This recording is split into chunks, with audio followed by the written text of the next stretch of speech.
Okay, let's move on to the Democrats. Let's take a little bit of a look at the results from last night. Let's go and put this up there on the screen, and let's see, what were the actual results, folks?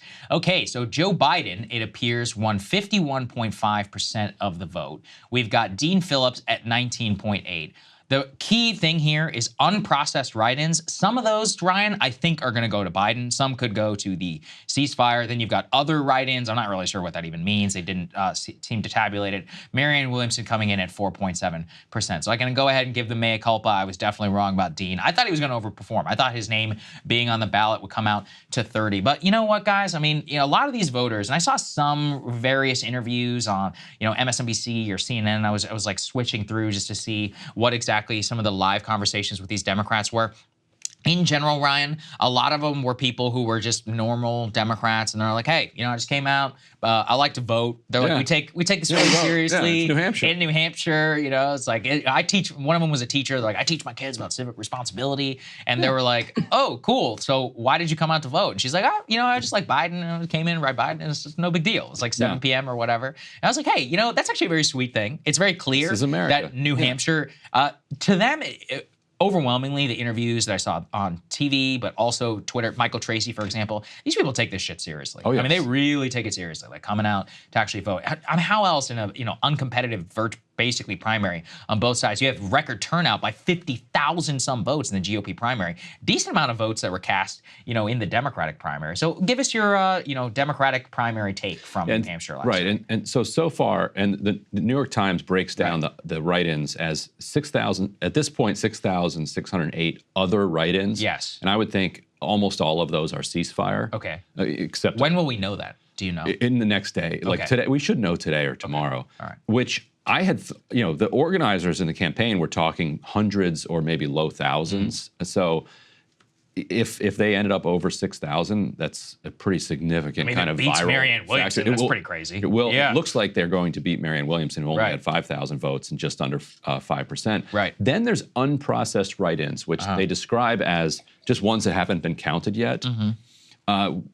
Most of those are probably just based on the numbers. If he got 50% of what's already been counted, you can imagine he's going to get at least 50% of these remaining unprocessed write-ins. But you could be looking at 10% of the electorate voting for ceasefire if this pans out the way it looks like it possibly could, which is far and away more than people thought was remotely possible. But we'll see, because we're just looking at a black box. Ryan will be with me on the main show tomorrow, and we'll talk about that just to see when we get the final number. Emily, what's your overall take, for the Democratic primary? I mean, it wasn't all that unexpected per se, but, Biden did a lot better than I thought he would. I think Crystal had him at 60. It looks like he'll come in around 51, but we're not quite sure. He might end up at 60, He might actually end up at 60, so she seems to be like dead on the money. In that case, the polls, mostly correct, and overwhelming victory for him, even though he literally wasn't on the state. So his write-in campaign seems to have worked. The voter suppression and all of that, the weird campaign that we covered yesterday, all that seems to be okay. And Dean, he only cracking 20%. But I mean, I guess you could look at it two ways. 20% is also not nothing. That's 1/5 of the people who did come out to vote. He definitely had the advantage of having his name on the ballot, but he only launched his campaign a couple of weeks ago. So, he's not dropping out of the race yet. So we'll see. Before I play his reaction, what do you think? Yeah, no, I mean, I think that's true, because when you're running in New Hampshire, you lay the groundwork there for months and months and months. Ron DeSantis on the ground in Iowa, he put all of his eggs in the Iowa basket. He was there for, better part of a year. And when you're doing that typically, and you want to win a primary, you spend tons of time there, you spend tons of money there, but it's over months and months, not just over the short period. That said, I was a little surprised that his number was that low. I would have probably put it up 5-10 points higher. Just in my guess, because there was just New Hampshire voters, I think, really were given the middle finger by the DNC. And I expected some of that anger to be taken out by protest votes for Dean Phillips and Marianne. So I probably would have put them a little higher. Yeah. You have more respect for Democratic voters than they have for themselves. That's true. Yeah, they're like, please stomp on me. Stomp on me, please. Smack me again. There's another word for that. I won't get into it. All right, let's go ahead and play Dean Phillips, and let's see what he had to say about the results last night. Congratulations to President Biden, who absolutely won tonight, but by no means in a way that a strong incumbent president should, but I respect him. He won. I want to congratulate former President Trump for winning tonight as well. But Nikki Haley just said she's been here working for a year. Well, we've been at this for 10 weeks, my friends. We decided 2 weeks before the October 27 deadline to come up to Concord, bring a $1,000 check. I was 35 years old or older, and I was born in the U.S., so we became a presidential candidate. And we just earned 20% tonight, and no one knew who you were 10 weeks ago. Nobody. I know the exhausted majority of this country, center-right and center-left Americans, I know they'd much rather see a Nikki Haley-Dean Phillips matchup this November, and we're going to try to get that done. All right, I mean, we're going to get that done. We'll see. I guess, like, same thing. He's got to go to South Carolina. Anybody want to tell me how a young white guy fared in South Carolina last time, Ryan? A very similar political ideology to Mr. Phillips versus Joe Biden. How did that work out? I mean, listen, I think he'll probably lose even bigger than Buttigieg did in that state. And Buttigieg, the favorite story that I wrote of the entire cycle was, I remember this. Do you remember the fake? Yes. Absolutely. He just lied about having some black support, and I called them up, and they're like, for the Frederick Douglass plan, I don't endorse this, and I don't endorse Pete Buttigieg. Yes. What is going on? It's like, well, how did my name get on there? So maybe that's Dean's path in South Carolina, just to put some people's names down without asking them. But Pete Buttigieg told you he had a black friend, and Ryan was like, "I'm calling." Ryan was like, "Are you sure about that?" Yeah, 100% sure about that. Like, yeah, not friends. Unfortunately, by the way, we don't have any. There's been no. Marianne has not, as far as we could find. Our team was not able to find any video or rally or anything from last night. But we did try, just for anybody who is wondering. The extreme blackout of the primary on Democratic kind of aligned media, MSNBC and New York Times, I think contributed to this. There was a moment last night on MSNBC where Rachel Maddow was kind of announcing the results.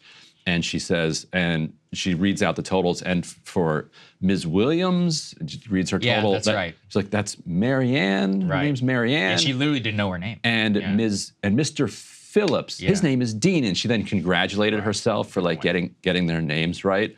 This is like deeply smug. Like it looked like an act. Like you know Marianne Williamson's name. She's best-selling author for decades. Like. Come on. Everybody in Western Massachusetts loves Marianne Williams. Also, am I the only one who thought Maddow looked like a Bond villain? Can I say that? Did you guys note that? It was like an all-black turtleneck thing with it was an interesting look. But is this where I come in as hall monitor? Yeah. And call you a misogynist? Is that misogynist? That's not. No, listen, not at all. she's the one she always looks like a Bond villain. Not me. Most Bond villains are men anyway, right? Yeah, true. Yeah, there you go. I'm giving her a compliment. She'd be a great Bond villain. She would be a good Bond villain. In many ways, a villain here in the U.S. All right, so let's wrap up our thoughts here for the primary. I mean, look, we knew it was going to be over. Any chance, I think, for Dean and all of them basically evaporated last night. Andrew Yang, who's been a major Dean Phillips backer, he basically, I guess, both him and Phillips, they intimated they're not dropping out. Andrew Yang's like, we're continuing this because I don't want to watch Joe Biden's concession speech. But at the end of the day, I mean, this thing just looks locked in. I mean, in general, that's why I was trying to bring in some general election polling in our previous block about the Republican results, because it seems foolish to even pretend now at this point. So what can we maybe glean from this primary for the overall general election? Biden clearly in a strong position with the Democratic base, at least whenever it comes to votes. Even it doesn't necessarily match up with some of the polling that says a lot of people are disgusted with him, with his age. They're very disgruntled. Many of them are still willing to, even in the Haley case, for example, if we sub her out for Biden, I think the majority of the people who came out to vote for Nikki Haley last night did so because her name was not Trump. Very, very similar, Emily, to the dynamic of Joe Biden in the 2020 election. And it seems that force could not just be more potent, not just as potent as 2020, it'd actually be more potent. So Biden may not be in as weak position, as we might have thought a year or so ago. What do you think? Oh, that's an interesting point. I actually hadn't thought about that. I think there's probably truth there.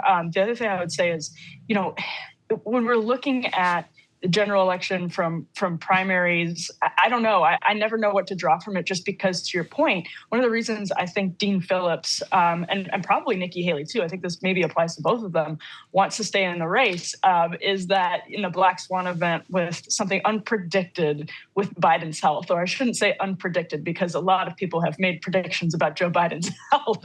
But if something happens to Joe Biden, you sort of have an heir apparent if, as these states go on, Dean Phillips is able able to rack up, significant chunks of the vote. And I think 20% in New Hampshire, I mean, to your point, like it's not nothing. And so if he keeps showing that he's someone that can, get some support, then maybe he's in a position if something happens to Biden. I don't know. That's my guess as to why he stays in. That's one of the reasons I think Nikki Haley would want to stay in. But, it's just like, I have no idea what's going to happen between now and next November in terms of the economy, in terms of what we're about to talk about next, which is Israel, Ukraine, all of that. So it's just really hard because I think it's going to be a close election either way. Exactly. Yeah, no, look, I don't think there's a slam dunk on either case. I still put it at 50-50. I wouldn't even give the edge to either of them. I think that's too high for both of them, frankly. I think that's but I mean, that's kind of how a lot of people feel. That's how a lot of people feel about the election. But even though, and it's very common, everyone says, and including me, I'm like, this is the election nobody wants. But listen, if they succeed in dragging these two people to the ballot, most of us will come out to the polls and have to vote for one of them or for RFK if he's managed to get himself on there as well, Ryan. And as I think New Hampshire and the Democratic primary and all that can prove, you can be dissatisfied with somebody. You can not even like somebody. Many people will come out to vote for party loyalty. Yeah, the idea that the election that everybody wants is Dean Phillips against Nikki Haley is kind of funny.